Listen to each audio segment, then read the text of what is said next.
selamat pagi, siang, sore, dan malam dimanapun teman-teman berada dan kapanpun teman-teman menyaksikan. Perkenalkan, kami dari kelompok 3 mata kuliah Sistem Akuntansi kelas B yang akan memaparkan materi bab 11, yaitu terkait Sistem Akuntansi Penggajian dan Pengupahan yang bersumber dari buku Sistem Akuntansi karya Mulyadi 2010 edisi 4. Nah, sebelum itu izinkan saya mengenalkan anggota kelompok kami. Kelompok kami terdiri dari 6 mahasiswa. Yang pertama ada Angga dan Indra Yusuf dengan NPM 053, yang kedua ada Sulam Muhammad Rizky dengan NPM 056, yang ketiga ada Muhammad Rian Saputra dengan NPM 057, yang keempat ada saya sendiri Najwa Tazkiyah Rilasyawati dengan NPM 088, yang kelima ada Mutia Bila Aurike dengan NPM 089, dan yang keenam atau yang terakhir ada Rizka Luciani Ananda dengan NPM 113. Selamat menyaksikan. Baik, materi pertama kita pada bab 11 menyangkut dengan sistem akuntansi penggajian dan pengupahan. Di sini kita akan membahas terlebih dahulu terkait dengan deskripsi kegiatan.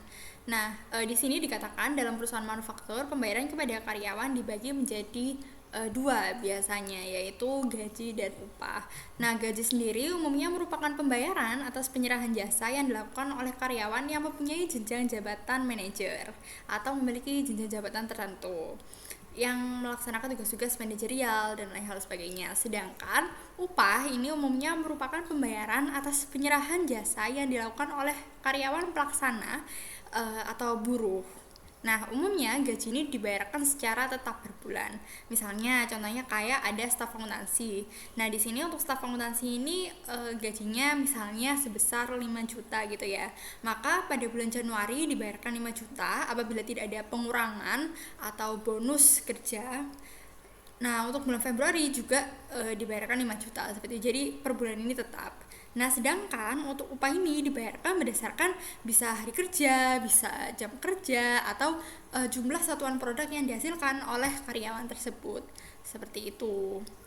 Kemudian dikatakan juga di sini sistem akuntansi penggajian dan pengupahan dalam perusahaan manufaktur melibatkan fungsi berikut. Yang pertama, ada fungsi kepegawaian. Di sini tugasnya ini adalah pengangkatan karyawan, kemudian penetapan jabatan, penetapan tarif gaji atau upah, dan pengelolaan sumber daya manusia seperti penghentian karyawan dan lain hal sebagainya gitu. Kemudian fungsi yang kedua yaitu fungsi keuangan. Nah, tugasnya di sini adalah pelaksanaan pembayaran gaji dan upah karyawan serta berbagai tunjangan kesejahteraan karyawan. Untuk yang fungsi ketiga ada fungsi akuntansi. Di sini tugasnya pencatatan biaya tenaga kerja langsung maupun tidak langsung. Kemudian distribusi biaya tenaga kerja untuk kepentingan perhitungan harga pokok produksi serta penyediaan informasi guna pengawasan biaya tenaga kerja langsung maupun tidak langsung. Informasi yang diperlukan manajemen. Informasi yang dibutuhkan manajemen sebagai berikut. Yang pertama, jumlah gaji dan upah yang menjadi beban perusahaan. Yang kedua, jumlah biaya gaji dan upah yang menjadi beban setiap pusat pertanggungjawaban. Yang ketiga, jumlah gaji dan upah yang diterima oleh karyawan. Dan yang keempat, rincian unsur biaya gaji dan upah yang menjadi beban perusahaan dan setiap pusat pertanggungjawaban.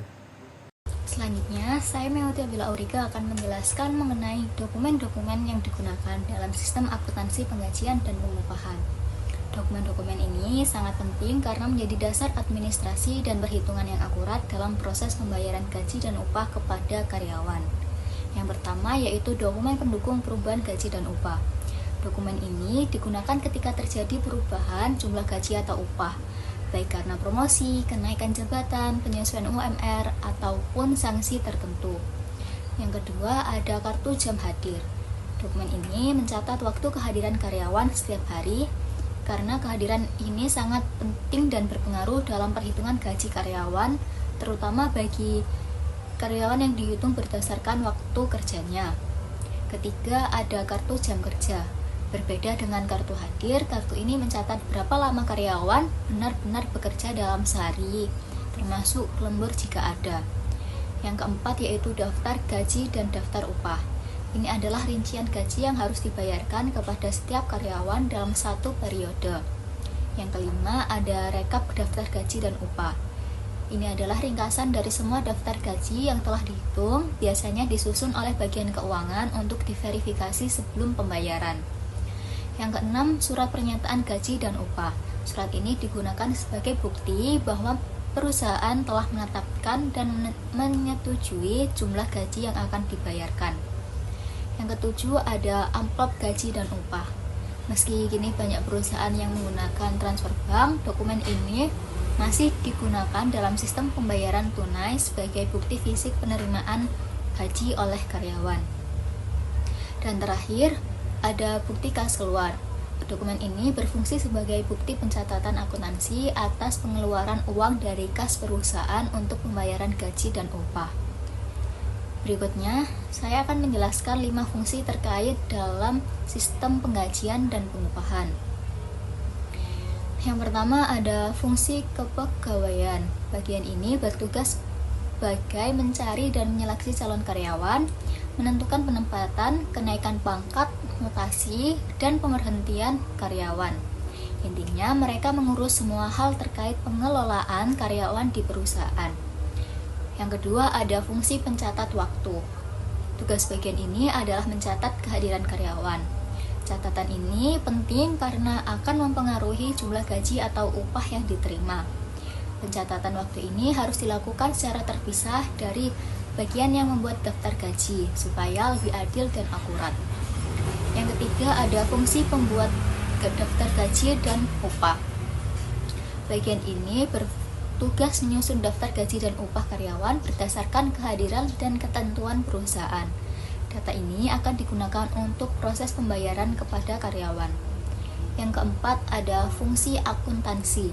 Tugas bagian ini adalah mencatat segala kewajiban perusahaan yang berhubungan dengan gaji, seperti utang gaji, utang pajak, dan iuran pensiun. Mereka memastikan semua transaksi terkait gaji tercatat dengan benar. Yang kelima, yaitu fungsi keuangan. Bagian ini mengurus pembayaran gaji dan upah secara langsung, misalnya dengan mencairkan uang tunai dari bank dan membagikannya ke karyawan. Mereka memastikan bahwa karyawan menerima uangnya sesuai haknya. Jadi di sini saya akan menjelaskan mengenai catatan akuntansi yang digunakan. Ini digunakan untuk mencatat gaji dan upah. Ada 4. Yang pertama yaitu jurnal umum. Jurnal umum ini digunakan untuk mencatat distribusi biaya tenaga kerja ke dalam setiap departemen di dalam perusahaan. Kemudian yang kedua yaitu kartu harga pokok produk. Catatan ini digunakan untuk mencatat upah tenaga kerja langsung yang dikeluarkan untuk pesanan tertentu. Kemudian yang ketiga yaitu kartu biaya. Catatan ini digunakan untuk mencatat biaya tenaga kerja tidak langsung dan biaya tenaga kerja non-produksi setiap departemen dalam perusahaan. Yang terakhir yaitu kartu penghasilan karyawan. Digunakan untuk mencatat penghasilan dan berbagai potongannya yang diterima oleh setiap karyawan. Baik, di sini saya akan menjelaskan mengenai jaringan prosedur yang membentuk sistem. Di sini terdapat 2, yaitu sistem penggajian dan sistem pengupahan, di mana terdapat kemiripan tapi juga ada perbedaannya sedikit di beberapa poinnya. Yang pertama yaitu sistem penggajian, di mana yang pertama yaitu prosedur pencatatan waktu hadir. Di sistem pengupahan juga terdapat prosedur pencatatan waktu hadir. Apa sih yang dimaksud dengan prosedur pencatatan waktu hadir tersebut? Nah, pencatatan waktu hadir ini diselenggarakan untuk menentukan gaji dan upah karyawan. Bagi karyawan yang digaji bulanan, daftar hadir digunakan untuk menentukan apakah karyawan dapat memperoleh gaji penuh atau harus dipotong akibat ketidakhadiran mereka. Daftar hadir ini juga digunakan untuk menentukan apakah karyawan bekerja di perusahaan sesuai dengan jam kerja yang biasa atau bekerja pada jam lembur atau disebut dengan overtime, sehingga dapat digunakan untuk menentukan apakah karyawan akan menerima gaji saja atau juga menerima tunjangan lembur yang terkait di umumnya bertarif di atas tarif gaji biasanya. Nah, yang kedua, ini saya sebutkan di sistem pengupahan dulu karena di sistem penggajian tidak ada poin tersebut, yaitu di poin kedua, prosedur pencatatan waktu kerja. Apa sih yang disebut dengan prosedur pencatatan waktu kerja? Yaitu dalam perusahaan manufaktur yang memproduksinya berdasarkan pesanan, pencatatan waktu kerja diperlukan bagi karyawan yang bekerja di fungsi produksi untuk keperluan distribusi biaya upah karyawan kepada produk atau pesanan yang menikmati jasa karyawan tersebut. Seperti itu. Yang ketiga yaitu yang poin kedua di sistem penggajian sama dengan poin ketiga di sistem pengupahan, yaitu prosedur pembuatan daftar gaji. Di sini pembedanya hanya penggajian dan pengupahan, tapi intinya poinnya itu sama. Apa sih yang dimaksud dengan prosedur pembuatan daftar gaji dan upah? Dalam prosedur ini, fungsi pembuatan daftar gaji dan upah membuat daftar gaji dan upah karyawan, yaitu membuat daftarnya. Data yang dipakai sebagai dasar pembuatan daftar gaji adalah surat-surat keputusan mengenai pengangkatan karyawan baru, kenaikan pangkat, pemberhentian karyawan, penurunan pangkat, daftar gaji bulan sebelumnya, dan daftar hadir. Jika gaji karyawan melebihi penghasilan, tidak kena pajak. Informasi mengenai potongan PPh pasal 21 dihitung oleh fungsi pembuatan daftar gaji dan upah atas dasar data dan tercantum dalam kartu penghasilan karyawan. Potongan PPh pasal 21 ini dicantumkan dalam daftar gaji dan upah. Kemudian di poin sistem penggajian poin 3 dan di sistem pengupahan di poin keempat ini sama seperti yang sebelumnya. Yaitu sama tapi bedanya di penggajian dan pengupahan saja. Nah, prosedur distribusi biaya gaji dan upah. Dalam prosedur distribusi ini, biaya tenaga kerja didistribusikan kepada departemen-departemen yang menikmati manfaat dari tenaga kerja. Distribusi biaya tenaga kerja ini dimaksudkan untuk pengendalian biaya dan perhitungan harga pokok produksi atau HPP. Kemudian yang di poin 4 dan di poin 4 penggajian dan di poin 5 pengupahan ini prosedur pembuatan bukti kas keluar. Sama persis. Yaitu seperti judulnya saja, prosedur pembuatan bukti kas keluar, yaitu membuat prosedur pembuatan bukti kas keluar yang kas itu menunjukkan keluar, jadi itu ada buktinya gitu loh. Terus yang poin kelimanya penggajian dan poin keenamnya pengupahan yaitu prosedur pembayaran gaji dan upah. Nah, prosedur ini melibatkan fungsi akuntansi dan fungsi keuangan. Nah, fungsi akuntansi membuat perintah pengeluaran kas kepada fungsi keuangan untuk menulis cek guna pembayaran gaji dan upah. Nah, fungsi keuangan kemudian menguangkan cek tersebut ke bank dan memasukkan uang ke amplop gaji dan upah. Jika jumlah karyawan perusahaan banyak, pembagian amplop gaji dan upah biasanya dilakukan oleh juru bayar atau paymaster. Pembayaran gaji dan upah dapat dilakukan dengan membagikan cek gaji dan upah kepada karyawan. Jadi setelah di fungsi akuntansi kepada fungsi keuangan, nah fungsi keuangan ini kepada yang memasukkan uangnya ke dalam amplop dan di upah ini biasanya dilakukan oleh pembagian amplop ini biasanya dibagikan oleh juru bayar atau paymaster. Nah, materi berikutnya adalah terkait unsur pengendalian internal. Nah, untuk unsur pengendalian internal sendiri sebenarnya dibagi menjadi 4. Yang pertama kita akan membahas terkait organisasi dulu. Untuk organisasi sendiri ada yang pertama adalah fungsi pembuatan daftar gaji harus terpisah dari fungsi keuangan. Dan yang kedua, fungsi pencatatan waktu hadir harus terpisah dari fungsi operasi. Kemudian untuk yang kedua terkait sistem otorisasi, satu, setiap orang yang namanya tercantum dalam daftar gaji dan upah harus memiliki surat keputusan pengangkatan sebagai karyawan perusahaan yang ditandatangani oleh direktur utama atau atasan gitu ya. Kemudian yang kedua, setiap perubahan gaji dan upah karyawan karena perubahan pangkat, perubahan tarif gaji dan upah, tambahan keluarga harus didasarkan pada surat keputusan Direktur Keuangan atau yang memang tugasnya gitu. Kemudian yang ketiga, setiap potongan atas gaji dan upah karyawan selain dari pajak penghasilan karyawan harus didasarkan atas surat potongan gaji dan upah yang diotorisasi oleh fungsi kepegawaian. Jadi memang jelas potongannya ini seperti apa saja dan nominalnya berapa saja gitu. Kemudian, kartu jam hadir harus diotorisasi oleh Kepala Departemen Karyawan yang bersangkutan.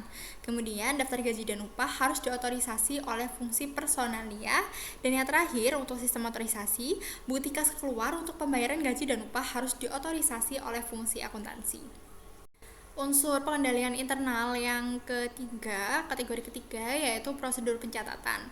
Yang pertama, perubahan dalam catatan penghasilan karyawan direkonsiliasi atau disesuaikan dengan daftar gaji dan upah karyawan. Kemudian, tarif upah yang dicantumkan dalam kartu kerja diverifikasi ketelitiannya oleh fungsi akuntansi. Dan kategori keempat yaitu sistem otorisasi. 1. Kartu jam hadir harus dibandingkan dengan kartu jam kerja sebelum kartu yang terakhir ini dipakai sebagai daftar distribusi biaya tenaga kerja langsung. Kemudian pemasukan kartu jam hadir ke dalam mesin pencatatan waktu harus diawasi oleh fungsi pencatat waktu. Kemudian yang ketiga, pembuatan daftar gaji dan upah harus diverifikasi kebenaran dan ketelitian perhitungannya oleh fungsi akuntansi sebelum dilakukannya pembayaran. Dan yang keempat, penghitungan PPh karyawan atau pajak penghasilan karyawan direkonsiliasi dengan catatan waktu penghasilan karyawan. Jadi sama gitu ya. Kemudian yang kelima, yang terakhir dari sistem otorisasi ini, catatan penghasilan karyawan disimpan oleh fungsi pembuat daftar gaji dan upah. Selanjutnya, saya akan menjelaskan materi mengenai penjelasan unsur pengendalian internal. Yang pertama, ada pemisahan fungsi pada organisasi. Daftar gaji dibuat oleh personalia atau akuntansi, sedangkan pembayaran harus dibayarkan oleh fungsi keuangan. Alasannya adalah menghindari kecurangan dengan memisahkan yang menghitung dan yang membayar. Lalu, pencatatan kehadiran dilakukan oleh pihak independen bukan dari fungsi operasi. Alasannya yaitu menjamin keakuratan data absensi dan mencegah manipulasi. Yang kedua, ada sistem otorisasi dan prosedur pencatatan. Yang pertama, pengangkatan dan perubahan gaji harus sesuai dengan SK Direktur. Alasannya, memberikan dasar hukum yang jelas atas perubahan gaji. Lembur dan potongan diotorisasi pejabat yang berwenang. Tujuannya adalah mencegah penambahan atau pengurangan yang tidak sah. Lalu, daftar gaji dan bukti kas keluar harus diverifikasi. Tujuannya yaitu memastikan kesesuaian jumlah sebelum dibayarkan. Lalu, data jam hadir dan jam kerja harus konsisten. Tujuannya menghindari salah bayar karena ada ketidaksinkronan. Lalu yang ketiga, ada praktik yang sehat. Bandingkan jam hadir dan jam kerja untuk distribusi biaya. Tujuannya menjamin biaya tenaga kerja dialokasikan dengan benar. Penggunaan mesin absensi diawasi. Tujuannya mencegah praktik titip absen atau manipulasi waktu. Selanjutnya, rekonsiliasi pajak penghasilan berdasarkan kartu penghasilan. Tujuannya menjamin laporan dan potongan pajak sesuai data sebenarnya. Yang terakhir, catatan penghasilan harus disimpan. Tujuannya adalah sebagai bukti hukum dan bahan audit jika dibutuhkan. Selanjutnya, saya akan membahas mengenai bagan alir dokumen sistem penggajian. Yang pertama, ada bagian pencatat waktu. Langkah-langkahnya yang pertama adalah mencatat jam hadir karyawan setiap hari menggunakan kartu jam hadir karyawan. Yang kedua, menyusun daftar hadir karyawan berdasarkan catatan dari kartu jam hadir. Lalu yang ketiga, mengirim daftar hadir karyawan ke bagian gaji dan upah sebagai dasar perhitungan gaji. Lalu yang kedua, bagian gaji dan upah. Langkah-langkahnya yang pertama, bagian gaji dan upah menerima daftar hadir karyawan dari bagian pencatat waktu. Yang kedua, menyusun daftar gaji berdasarkan jumlah hari kerja dan ketentuan pengupahan. Yang ketiga, menyusun rekap daftar gaji, yaitu ringkasan dari semua daftar gaji seluruh karyawan. Lalu yang keempat, menyusun surat pernyataan gaji, yaitu dokumen resmi yang menyatakan besaran gaji yang harus dibayar.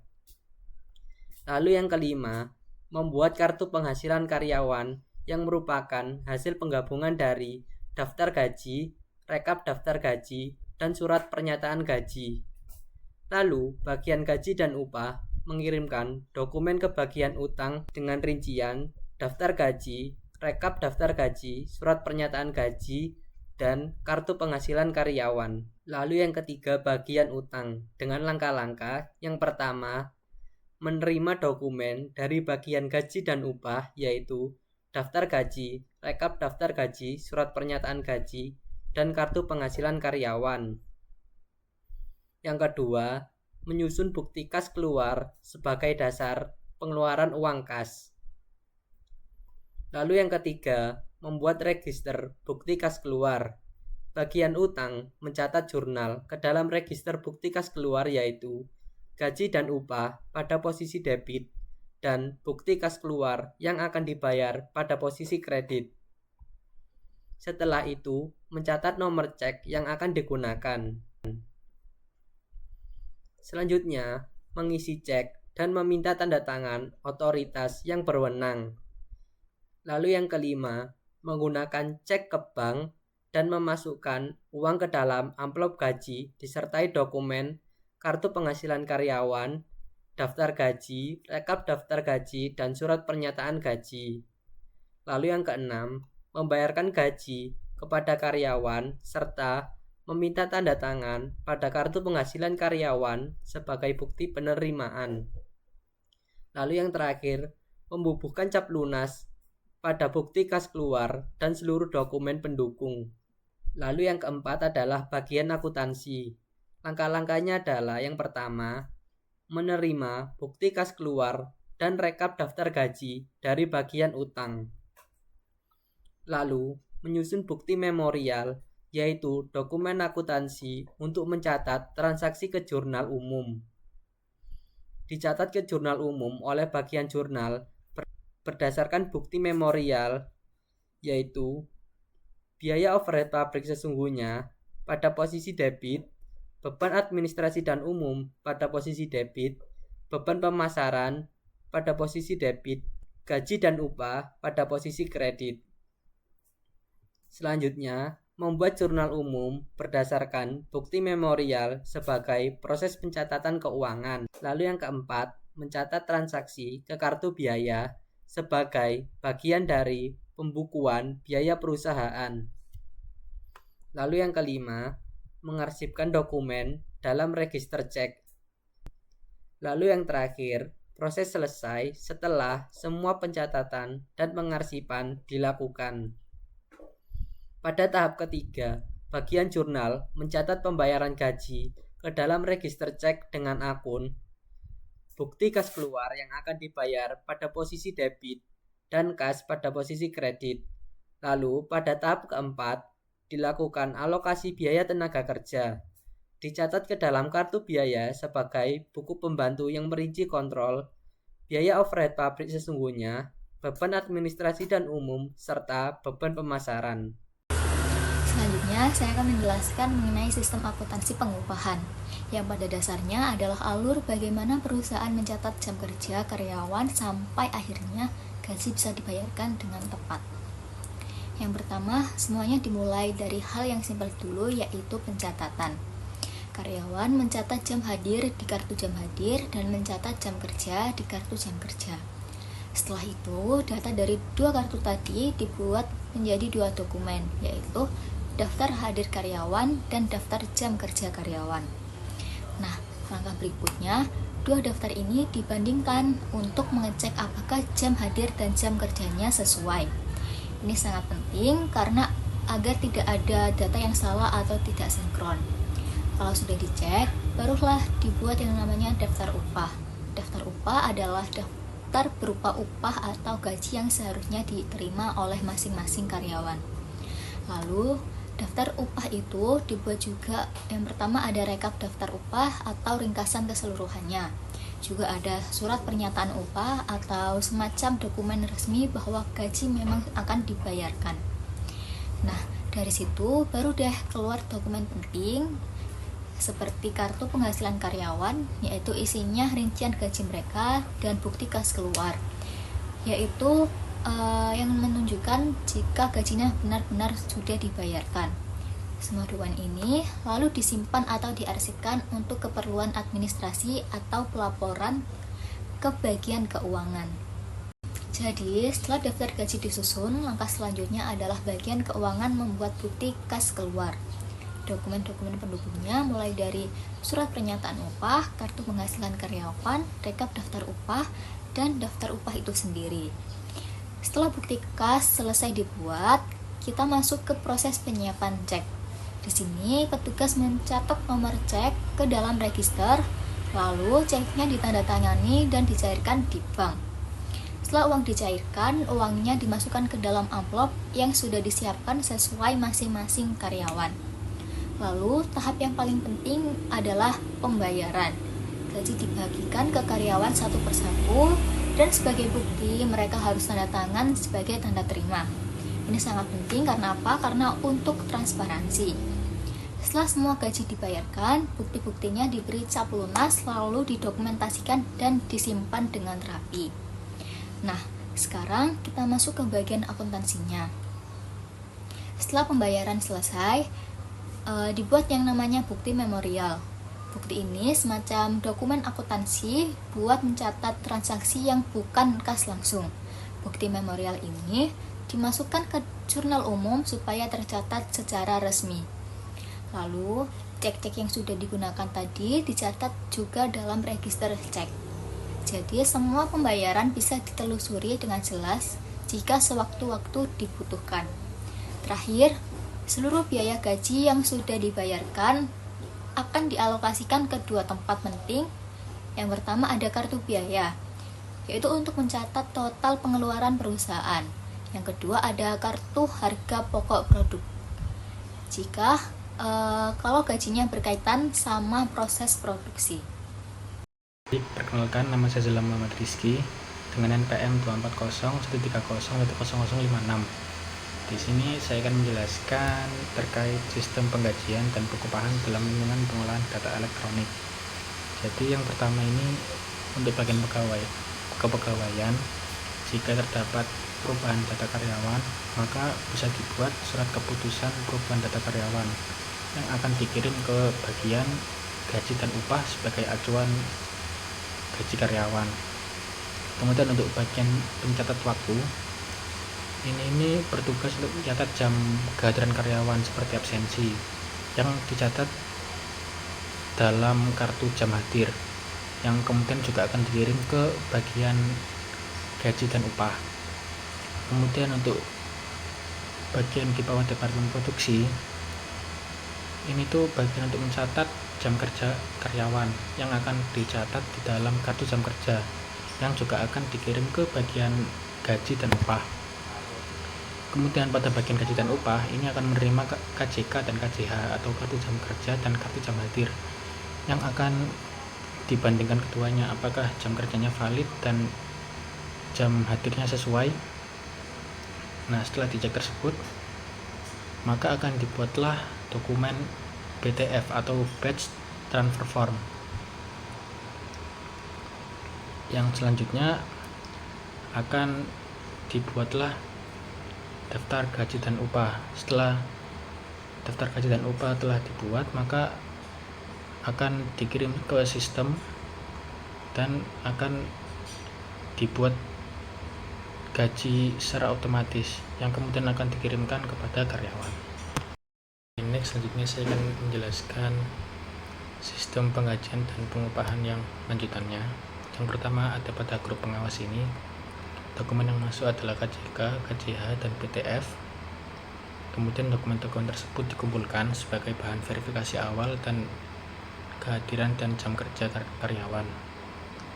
Selanjutnya dilakukan verifikasi dan log batch totals, yaitu petugas memverifikasi keakuratan dan konsistensi data, lalu mencatat batch total untuk kontrol data selanjutnya. Selanjutnya dokumen yang masuk adalah surat keputusan data karyawan. Dokumen tersebut itu berisi informasi perubahan data personal atau jabatan karyawan. Kemudian dokumen dari langkah 1 dan 3 seperti KJK, KJH, PTF, dan surat keputusan digabungkan dan dikirim untuk proses lebih lanjut. Kemudian dokumen tersebut dikompilasi ulang dan siap dikirim ke bagian konversi data. Kemudian yang nomor 10, dokumen yang masuk adalah seperti RC, RBKK, SPKU, DG, dan cek. Dokumen-dokumen pengeluaran ini dikumpulkan sebagai bukti transaksi pembayaran gaji dan tunjangan. Kemudian semua dokumen yang ada di langkah 10 diarsipkan ke dalam arsip transaksi gaji dan upah karyawan. Selanjutnya bagian konversi data. Terdapat dokumen KJK, KJH, dan PTF. Dokumen fisik ini dimasukkan ke terminal komputer untuk diinput data. Selanjutnya arsip transaksi gaji dan upah karyawan. Data gaji dan upah disimpan secara digital. Selanjutnya dokumen yang surat keputusan perubahan data karyawan juga dimasukkan ke terminal komputer untuk memperbarui database. Kemudian langkah yang 11, outputnya arsip perubahan data karyawan. Data perubahan tersebut disimpan secara digital untuk kebutuhan administrasi. Lanjutan sistem penggajian dan pengupahan dalam lingkungan data elektronik. Pada gambar di samping menunjukkan alur pengolahan data penggajian secara elektronik yang dimulai dari input data, selanjutnya proses validasi pada run 1 atau sort and edit, kemudian pencetakan dokumen pada run 2 atau print, hingga pembaharuan arsip utama dan kontrol kualitas data pada control totals. Hal ini dilakukan guna memastikan bahwa sistem penggajian telah akurat, dapat tertelusur dengan mudah, terkendali, dan terintegrasi dengan sistem lain seperti keuangan, akuntansi biaya, dan sistem lainnya. Selanjutnya, gambar dari bagian operator komputer dan bagian kasa. Pada gambar ini menunjukkan tahapan akhir dalam sistem penggajian berbasis komputer, yaitu pertama, pemrosesan data oleh bagian operator komputer, yang kedua, penerbitan dan pengarsipan cek, yang ketiga, pengawasan melalui kontrol totals, dan yang keempat, pelaksanaan pembayaran oleh bagian kasa. Dengan menghubungkan hasil pemrosesan data elektronik dengan eksekusi pembayaran real kepada karyawan, digunakan untuk memastikan bahwa seluruh proses terkomputerisasi, terverifikasi, terdokumentasi, dan terkontrol. Nah, distribusi gaji dan upah pada biaya tenaga kerja dengan summary strip atau tiket tunggal. Pada bagian ini menjelaskan alur distribusi biaya tenaga kerja langsung dengan menggunakan kartu jam kerja atau time card dan sistem ringkasan atau summary strip. Sesuai dengan gambar di samping, berikutlah langkah-langkah penyusunannya. Yang pertama, kartu jam kerja, yaitu dokumen yang digunakan untuk mencatat jam kerja karyawan pada proses produksi. Selanjutnya, sortasi berdasarkan nomor urut order produksi yang digunakan untuk menyusun agar sesuai dengan pekerjaan atau produk yang dikerjakan. Selanjutnya, kartu jam kerja yang telah disortasi dan valid dapat dimasukkan ke pemilahan. Jika datanya kurang lengkap, maka dimasukkan ke N untuk dievaluasi ulang atau diperiksa lebih lanjut. Jika telah lengkap, maka bisa langsung ke proses selanjutnya. Yaitu proses selanjutnya diakumulasikan secara periodik, yang artinya kartu jam kerja yang telah disertasi dan valid akan diakumulasikan secara berkala, baik harian, mingguan, maupun bulanan. Dan yang terakhir, dimasukkan ke dalam harga pokok produk, yaitu kartu yang digunakan untuk mencatat dan mengalokasikan biaya tenaga kerja langsung ke produk tertentu sebagai bagian dari perhitungan harga pokok produk atau HPP. Terkait distribusi beban gaji dan upah. Hal ini ditujukan untuk menghasilkan laporan beban tenaga kerja menurut jenisnya, gaji dan upah, tunjangan makan, tunjangan lembur, beban kesejahteraan karyawan, kemudian menurut hubungannya dengan departemen, kegiatan, order produksi, atau kombinasi di antara berbagai jenis klasifikasi tersebut. Kemudian untuk distribusi beban gaji dan upah dibagi menjadi 3 metode. Yang pertama akun berkolom, yang kedua summary trip, tiket tunggal, dan yang ketiga metode distribusi dengan komputer. Kalau untuk metode akun berkolom ini, jadi setiap departemen itu memiliki akun beban sendiri dalam buku pembantu. Kemudian di akhir bulan, total dari masing-masing kolom akan dicatat dan dilaporkan per departemen.